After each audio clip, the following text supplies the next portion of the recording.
그래도 한 2주의 시간이 있으시니까. 그래서 이제 사실은 요 텍스트 작업은 다 되어 있긴 해요. 근데 부장님 말씀하셨듯이 드리면 머릿속에 들어오질 않거든요. 그래서 내가 조금 뭐랄까 좀 덜 정확해도 내가 정리를 해봐야 이게. 그래서 연예인들이나 배우들이 그 대본을 완전 외우듯이 해버리면 고객 만났을 때 말이 술술술술 나오거든요. 잘 안 믿으시겠지만 저도 사람 앞에 쓰는 거 지금도 되게 싫어하거든요. 지금 이것들 제가 한 수십 번에서 수백 번을 반복해서 그냥 외운 내용이라 편할 뿐이지 그냥 처음부터 제가 잘 하지는 않았어요. 그래서 이 운동 동작을 텍스트 작업으로 하는 거를 간단하게 제가 가르쳐 드리고 올려 드릴게요.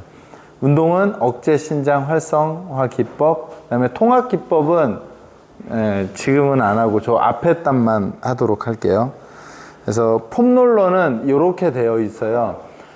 이 폼롤러에 대해서 설명할 땐 폼롤러는 가동성, 그러니까 근막을 이완해서 가동성이 개선되는 거죠. 그래서 움직임이 편해지고 결국엔 그게 부상의 위험을 줄여주는 이렇게 되는 거죠. 그래서 첫 번째 1번은 자세예요. 이 사람을 눕게 할 건지, 그러니까 눕는 건 이렇게고요. 엎드리는 건지 옆으로. 왜냐면 제가 만약에 이 동작을 설명한다면 회원님이 폼롤러 위에 바로 누운 상태에서 시작하실게 이렇게 되는 거죠. 이렇게 하세요가 아니고요. 그래서 이제 그렇게 쓰는 거고요. 그 다음에 옆으로 누운 자세, 앉은 자세, 요것들은 얘가 되면 앉은 자세가 되겠죠. 이런 방식으로 설명을 쓰시면 되고요. 그래서 가능하면 좀 자세히 쓰면 좋고요. 그 다음에 폼롤러의 위치는 신체적 위치거든요. 그래서 얘가 등에 올 건지 엉덩이에 올 건지 허벅지 뒤에 올 건지 앞에 올 건지 옆에 올 건지 이거에 대한 내용이에요. 그렇게 쓰시면 되고, 그 다음에 세 번째는 세로 방향으로 움직일지 가로 방향으로 움직일지, 그 다음에는 항상 그렇게 움직이면서 뭐 저도 똑같이 쓰는데 가장 통증이 강한 부위를 찾아서 문질러 주세요. 이게 최종적으로 하면 되고요. 그 다음에 이제 운동을 시작했어요. 그래서 하고 계시면 마지막에는 어떠세요? 괜찮으세요? 그럼 뭐 아파요? 뻐근해요? 뭐 여러 가지가 나오는데 통증이 너무 큰지 최종 확인해서 괜찮다 하면 자 그럼 그 상태로 뭐 5에서 10회 또는 10회에서 20회 이렇게 진행하실게요. 이렇게 그 폼롤러 근막 이완을 모두 작성해 주시면 돼요. 아시겠죠? 이해되셨죠? 지금 제가 키워드 써드렸으니까 거기에다가 단어들만 조합하시면 될 것 같아요. 한번 예시 한번 해서. 얘가 이상근인데요. 이렇게 되면 폼롤러를 엉덩이 뒤에 두시고 양쪽 엉덩이를 폼롤러 위에 올려주실게요. 그 다음에 오른쪽 발을 왼발에 무릎 위로 올려주시고 올린 다리 쪽으로 회전해 주세요. 그리고 앞쪽 주머니와 뒤쪽 주머니의 중간 부분에 위치한 곳을 폼롤러로 가로 방향으로 문질러 주시면서 가장 아픈 곳을 찾아주세요. 찾았어요? 그럼 이제 문지르기 시작하죠? 자, 어떠세요? 괜찮으신가요? 뻐근해요? 아니면 아무 자극이 없는데요? 아무 자극이 없으면 예를 들어서 이제 요 포켓 부분에 위치를 확인하면서 아래쪽으로 조금만 더 내려가실게요. 그래서 내려갔어요.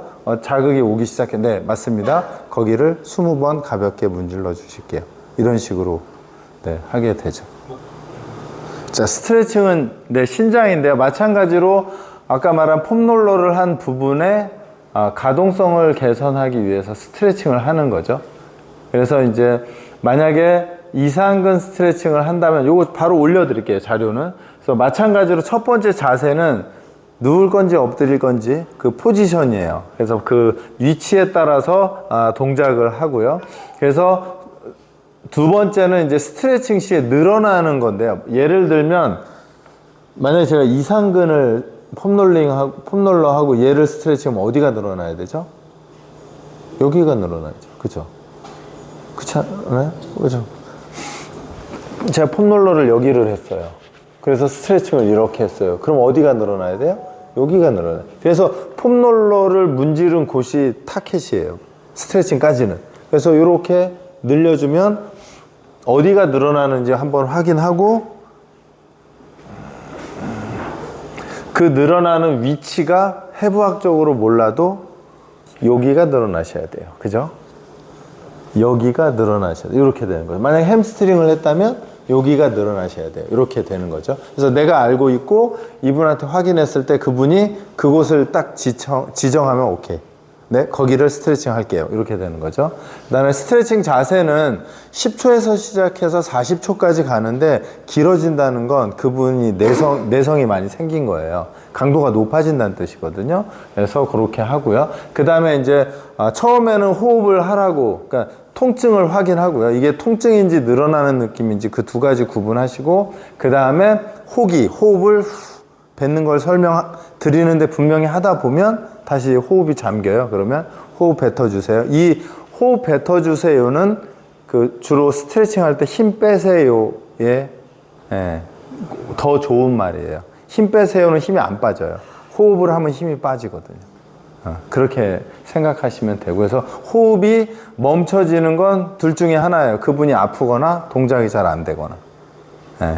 그래서 이렇게 하시면 되고, 그래서 만약에 아까 얘기한 이상근을 만약에 스트레칭 한다라고 하면 엎드린 상태에서, 그죠? 엎드린 상태에서 오른쪽 무릎을 90도 구부려서 골반도 90도, 무릎도 90도 된 상태에서 제 몸을 무릎 위로 그대로 올리면서 스트레칭 하실게요. 이렇게 되죠. 스트레칭 시간은 10초에서 시작해서 40초까지 늘려가실 거고요. 통증이 아니라 늘어나는 느낌이 있어야 하고요. 스트레칭 하는 시간 동안에 호흡은 멈추지 말고 계속 뱉어 주실게요. 그러면 예를 들어서 만약에 제가 이렇게 올렸어요. 그럼 시작하면 이렇게 하면 스트레칭과 함께 코어 운동이 자동적으로 되겠죠. 왜냐하면 이렇게 해야 활성화 운동으로 넘어갔을 때 호흡을 또다시 교육하지 않아도 이분이 익숙해지기 시작해요. 그렇게 이해되셨나요? 스트레칭은 이 양식 네. 기본으로 해서 내용을 좀 많이 배워서 그 다음에 이제 활성화 운동은 주로 이제 호흡 운동으로 이제 코어의 근력을 강화시키는 건데요. 예를 들어서 동일해요. 자세, 위치, 움직임, 주의사항. 그래서 자세도 뭐 누운 옆으로 엎드린 무릎 꿇은 런지 선자세. 운동이 왜 이렇게 되어 있냐면요. 저 순서대로 운동의 강도가 올라가요. 누운 상태가 1번, 그 다음에 옆으로 누운 상태, 엎드린 상태, 그리고 무릎 꿇은 상태, 그 다음에 런지 자세, 선자세. 이게 이제 아이를 키워보신 분들은 아이가 태어나서 그러니까 엎드리고 뒤집고 서는 자세의 기본 골격이거든요. 그래서 어느 상태에 있느냐에 따라서 운동의 강도가 결정돼요.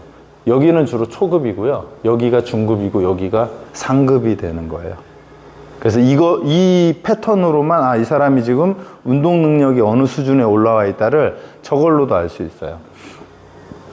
그 다음에 이제 활성화 위치는 운동 시 자극받아야 되는 위치인데요. 만약에 제가 코어 운동을 했어요. 이렇게. 그러면 어디에 자극을 받아야 할까요?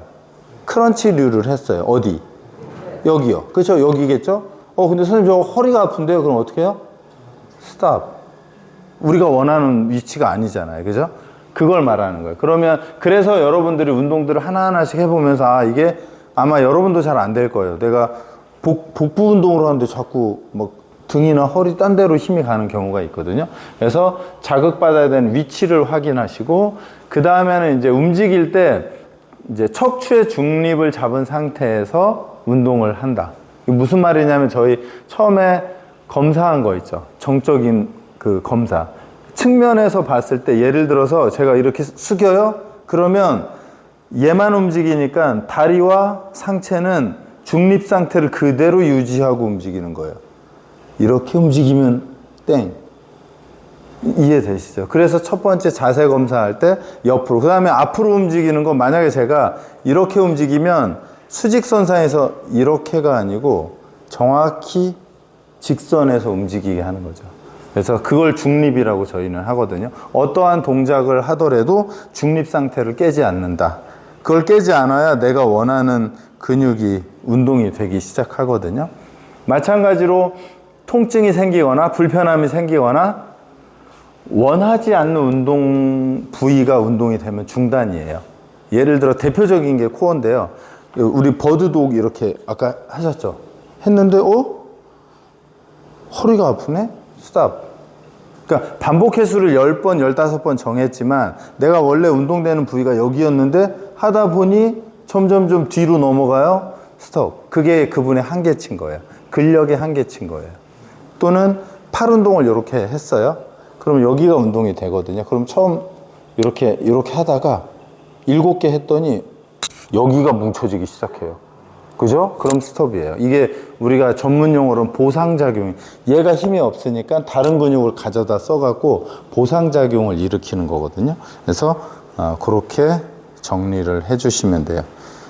그래서 이제 아까 부장님이 말씀하셨듯이 운동이 엄청 많아요. 엄청 많아서 이걸 다 저희가 정리한 게 한 200여 개고 아마 운동을 모두 갖다 쓰면 수천 개가 될 거예요. 근데 제가 아까도 말씀드린 제가 학생들한테도 똑같이 하는데 그 모든 운동들을 외우고 학습하려 하지 말고 시스템적으로 틀을 갖다 대면 모르는 운동을 딱 만나도 이게 대충 찾아 들어갈 수 있거든요. 근데 이걸 하나하나 이렇게 다 해버리면 난생 처음 보는 운동을 어떻게 감을 잡을 수가 없어요. 그래서 제가 볼 땐 전문성을 갖는다는 건 내가 처음 보는 운동을 봐도 저걸 왜 하는 거겠구나 유추할 수 있고 얘를 대략 이해할 수 있으면 그 운동을 내가 이해하기 시작하는 거죠.